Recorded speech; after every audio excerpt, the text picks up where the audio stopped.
Hello mga ka-road trip, ito yung kadoktong natin ng Matsuri guys sa Mizunami, no? Ayan, nung nakaraan yung video natin yung fireworks, no? Ito naman yung nung hapon na to guys, no? Bago mangyari yung fireworks yan, no? Ayan, marami dito guys na mga food trip, no?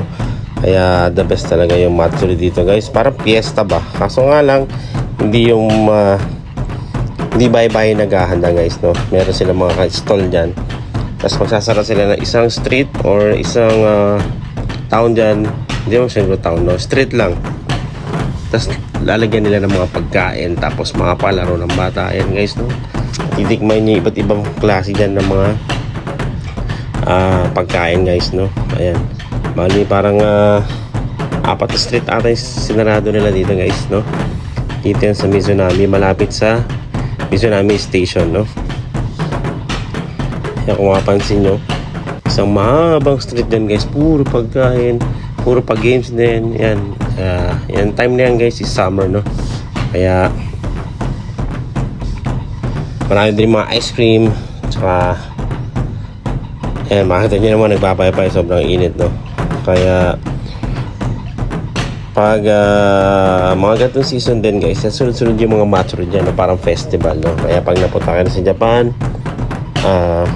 try nyo rin yung mga festival na ganyan. Sarap food trip kayo dyan, no? Tsaka yung iba dito guys is nakakimono, no? Yan, mapapansin nyo, naglalakad-lakad sila dyan, pay-pay kimono dyan. Pero dito kasi Mizunami kasi kakaunti na lang eh, medyo modern na dito yung iba eh. Di katulad sa ibang pinuntahan namin talaga sa halos sa Takasaki, minsan marami talaga nakakimono, no? So yan, natin guys, sa dami ng tao din. Pero palit lang naman taon namin dito sa Mizunami, no? Ako dito sa lugar namin sa Mizunami is konti lang din yung foreigner, no? Sa may ibang part ng Gifu, ayan, medyo marami, no? Tapos ayan, meron din mga school performance tulad ng mga ganyan, no? Yung nakaraan dito naman sa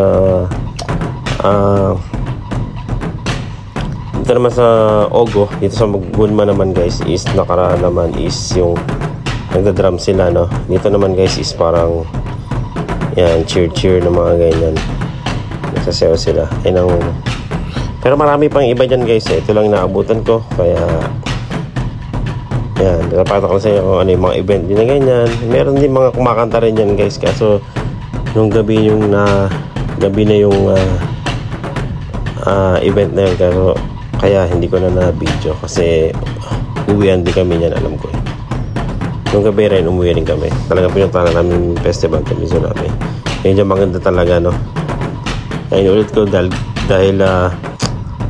dati COVID, kaya walang ganyan. Kaya yung first time din sa Mizunami na yan, kami namin na-experience yan, no? Dami food trip talagang food trip ka talaga sa dami. Parang lahat gusto mong tikman guys, lalo yung mga takoyaki, dami, mga squid, lahat ata dyan meron na, no? Lahat ata ng mga pagkain ng meron dyan, ramen, lahat meron din dyan. Pero syempre sarap pa rin yung mga Pinoy guys, no? Kaya alas maikot namin lahat dyan. Pero bumalik pa rin kami dito sa Philippine store, no? Ayan, sa YS guys, no? Meron silang Facebook channel, no? Ayan guys, no? Masarap yun sila, lalo na yung halo-halo nila guys, tsaka iyaw-iyaw. Naku, makakagutom yan, no? Pero meron din silang restaurant dito sa Gifu, no? Pag gusto nyo guys. Ayan guys, dito nagtatapos yung ating food trip dito sa Matsuri ng Mizunami.